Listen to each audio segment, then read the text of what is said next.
protein molecule will be 0. It means further protein will never be migrate on the gel. So this isoelectric point is different for the two protein. Either isoelectric point will be different, either the molecular mass of the protein will be different. So under the one dimensional, so we first establish the pH gradient on the gel, and on the pH gradient we run the sample of protein. So according to the IP, according to the isoelectric point, protein will be stay, protein will never be migrate. Then we will cut the gel and we will go for the gel electrophoresis. So first is isolation is on the basis of isoelectric point, and second is on the basis of molecular mass. So this is a very important technique for the proteomics study, two-dimensional gel electrophoresis. So we can see, you can see here the photo, the figure of the 2D gel electrophoresis. The first is the protein sample. The second is we got the isoelectric focusing. This is the isoelectric focusing. Then under we will go for the electrophoresis process. So under the electric field, we isolate the different protein mixture. So this is the different protein. This is the different protein. So protein fractionation. This is also important. The protein will be separated by the SGS page, PREP-IEF, HPLC, GC. These are the various methods for the protein fractionation. So after the fractionation of protein, we will go for the reverse phase liquid chromatography, tandem liquid chromatography, other liquid chromatography. These are the various techniques for the mass analysis. Then what proteomics can answer? Now the question after the proteomics study, which type of answer is given by the proteomics study? The first is the protein identification. So this is a very important aspect of proteomics to identify the protein. So by using the mass spectroscopy and the various technology, protein separation and the various analytical technology, we can identify the protein. And the second is the protein expression profiling. The protein expression study, we can study the when the protein will be expressed. Protein is either expressed or not. In the cloning experiment, suppose we use a gene which is cloned into the different vector, and either it is expressed or not. So we use the expression vector, and we see the quantity of how much protein is expressed within the cell. The next one is the protein function. So we identify the protein function, which protein is important for the which type of function. Suppose few protein are the transporter protein, and the few protein is the structural protein which provide the mechanical support. The few proteins which is important in the compartmentalization and the structural organization of the cell. The few protein is acts as an enzyme. Few proteins is acts as a protective protein. This is the immunoglobulin. So proteins having the various factor. So we can identify what is the function of the various protein. The next is the protein post-translational modification. I have already discussed about the how protein is modified for their dynamicity, for their biological function. And the next is the protein localization and the compartmentalization. So one question is very important here. Within the cell, if the protein will be expressed, after the expression of protein, where it will go? What will be the fate of that protein? And which will decide the amount of the protein? So protein efficiency, the protein's life and death, it is totally dependent on the protein degradation. Which protein is useful? Which protein is not useful? If the protein is not useful, or the protein is misfolded, or the protein is misfunctional, it will be degraded by the ubiquitin. And the protein function under the localization process, we will see the various signal sequences present within the protein. And this how we identify the signal sequences, which signals is important for the which type of protein characteristic. Protein will either after synthesis it will go outside the cell, or it will remain within the cell. Either the protein will bind with the mitochondrial membrane, either it is important for the Golgi body membrane, either it is important for the different cellular organization. So there are the three fate of the protein. Either protein will remains within the cell, either protein will go outside the cell. This is the example of extracellular proteins like the collagen, keratin. These are the various extracellular proteins. If the cell proteins remain within the cell, this is the example of the intracellular proteins. And the few proteins, it is bind with the membrane. So proteins having the various fate, proteins having the various characteristic. Proteins having is the very diverse at their functional level, their structural level, for the domains level, there are the motifs level. So these are the various important difference between the protein function. So last one is the protein-protein interaction. I have already discussed in the cancer biology, the various proteins is interact with the various proteins.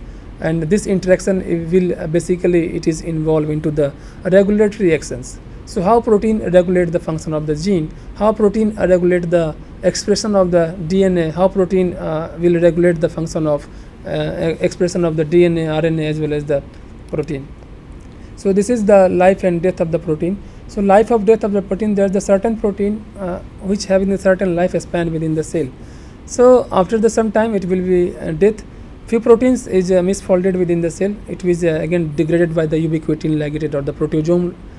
By using the proteasome or by using the ubiquitin, it will be degraded, and either the protein will go for the lysosome. So if you will see the total protein within the cell and the compartmentalization of the cell.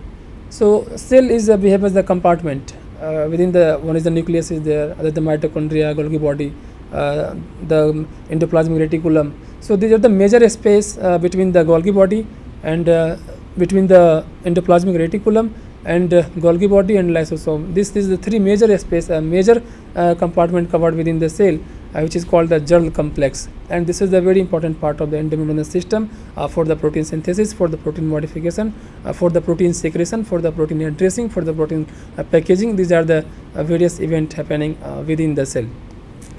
So now we will discuss about protein as the modular structure. So we can see here protein, how the protein acts as a modular structure. So if we will see the primary sequence of any protein, if we will see the structure of the level of the organization of the protein, with the primary structure, secondary structure, tertiary structure, and the quaternary structure. Basically primary structure, this is nothing, this is just a simple sequence of the amino acid. And the second thing is the secondary structure, tertiary structure, quaternary structure. This is not a type of protein, but this is just a level of the organization of the different protein, which has been synthesized after the involvement of the various type of bond, the non-covalent bond, covalent bond. This is the disulfide bond, hydrogen bond, a van der Waals interaction, the ionic salt bridge. These are the various bond involved into the primary, secondary, tertiary, quaternary structure. So basically, the proteins having the specific sequence, and a protein having the sufficient information for their function, protein having all the information, all the sequences which decide the fate of the protein. Suppose a protein will go for the Golgi body. So how it will go for the Golgi body? Either the protein is bind with the membrane. So which is the factor which is present within the simple sequences which decide the protein will bind with the membrane? So this is decided by the signal sequence, which we will again discuss by the Nutan Prakash sir in a detail, how we can identify by using the software, various software to identify the post-translational modification, how we will identify the signal sequences within the protein. And the next is the protein acts as a modular structure because having the sufficient information. If protein is form the alpha helical structure, so protein will give the alpha helical structure by involving the hydrogen bond, and which molecule is responsible for the hydrogen bonding formation, it is decided by protein itself. So this is a very important, protein acts as a modular structure. So this is the structural organization of the protein. Basically we under the structural proteomics we see there is two major categories of the protein. One is the structural, other is the dynamic. Structural protein basically the primary and secondary structure, and dynamic protein is basically tertiary structure as well as the quaternary structure. So this is the two important categories, broad categories of the protein based on their structure, based on their function. A structural protein basically provide the mechanical support, and the dynamic protein basically responsible for the dynamicity of the protein. Dynamicity means the protein which is a biologically active protein, the proteins which is important in the different biological functions. So this is just a basic of the protein. You can see here the level of organization. So how we will identify by using the different software, it is the secondary structure or the tertiary structure or the quaternary structure. So we can, this is the assembly, folding, packing and the interaction. So this is the protein structure. So this is the primary structure. It is a linear ordered. So I don't think it is just a basic of protein, because we are discussing about the proteomics, so it's a need to know something about the primary structure. This is simple sequence of the amino acid. You can see here the structure of the amino acid. The second is the secondary structure. A secondary structure basically involvement of the mechanical support, and this is formed by the twisting of the primary sequences after the formation of hydrogen bond. And this is the Ramachandran plot, which is basically discussed about the what will be the different alpha, psi and phi angle which decide the structure of the protein, and which alpha and psi, how much alpha and psi angle will be happen for proper for the different type of structure, collagen, alpha helix, beta helix, and all these structure. This is the tertiary structure. You can see here. This is the 3D arrangement of the all the atom in the protein, and you can see bond involved here.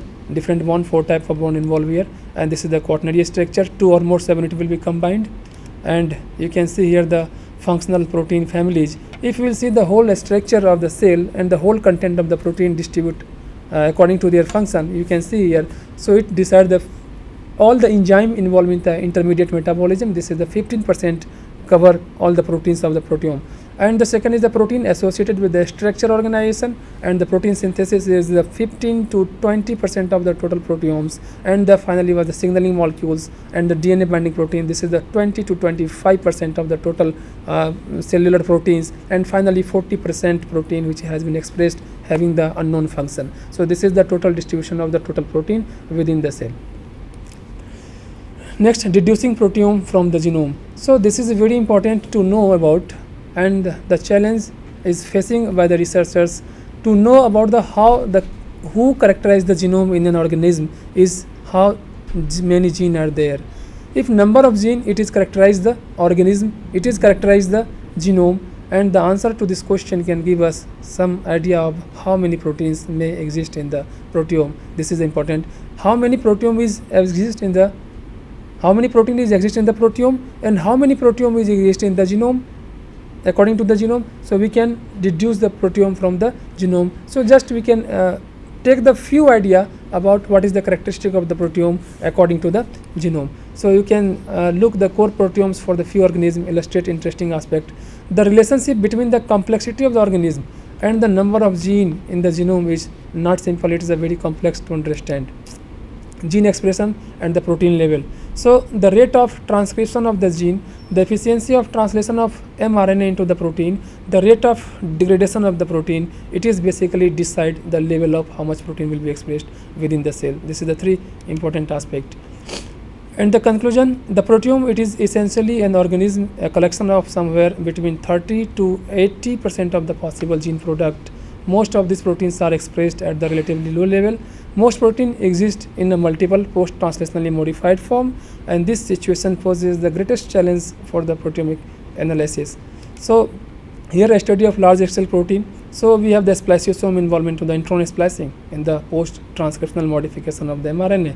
The second one is the nuclear pore complex in the yeast and nucleolus in the human cells, and largest organelle map. So these are the various large protein for the proteomics study. Analyzing protein modification by using the measure mass and the fragmentation spectra, you can analyze the protein modification, and proteome with a scanning of modification. So this is the 2 major way by which we can identify the how proteins is modified. And the application of proteomics is first where the proteomics is applied. The first is the protein mining. Simply the mining, the collection or the extraction of the various protein, it is the protein mining. The protein expression profiling, it is very important for in the agriculture biotechnology. You will see here how pathogen is interact with the plant, and after the interaction between the plant with the pathogen, so one biotic stress will be created on the plant, and either biotic stress or the biotic stress it will be on the plant. So this stress basically change the expression pattern of the protein within the cell. So we can see the protein expression profiling. It is a very important study for the plant pathogen interaction. This is the major important. Protein networking mapping. So protein network mapping, we can visualize the protein networking mapping and mapping of the protein modification. This is the 4 major application, and this is also very important into the drug designing process by using the different bioinformatic tool. And by using protein docking, we can design the active site, we can design the drug. The various software is available for the drug designing. Nutan sir will explain. And now this is the end of the my lecture, and now I would like to hand over the next session, and how bioinformatics, how computer is important for the proteomics study. It is explained by the Nutan Prakash sir. So welcome Nutan Prakash sir. So we'll continue.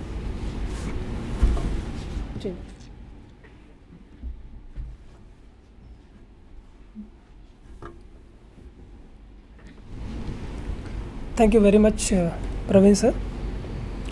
So, we'll start our outline of this lecture.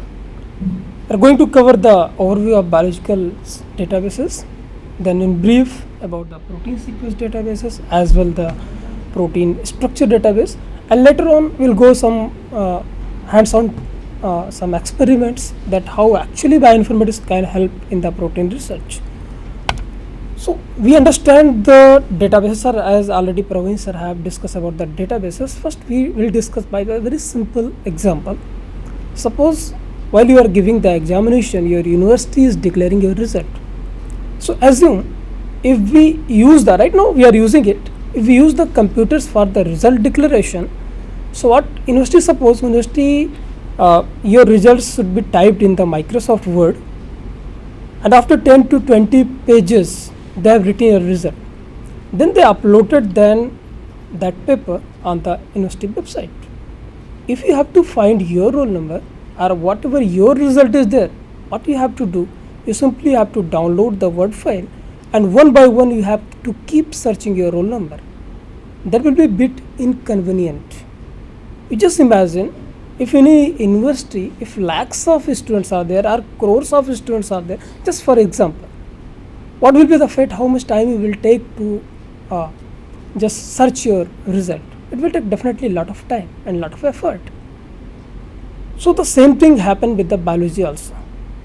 As with the genomics approach, genomics develop, lot of sequencing technologies develop. Then all the scientific community started sequencing the DNA. So to make the DNA accessible to the public, so the researcher can use the DNA whatever someone have done already. That's why we made the database. So what is actually database? First we understand what is data. Data means simply any information, whether that is qualitative or quantitative. First you decide the entity, about which entity you want to collect the information. Say I have selected one organism on which I am working, I am doing my research on that particular organism. I will go for the DNA sequencing. So all the DNA sequences which I have sequenced, that I will put in one single platform. So then we can define the database, means that through the database means the collection of related data. Suppose I am working on the Jatrophagus, so in the Jatrophagus entity I will not include the genome or gene of any other organism. So databases are very specific. So why database, actually we require the database? If you know, in 1953 Frederick Sanger have first done the DNA sequencing. That was protein sequencing.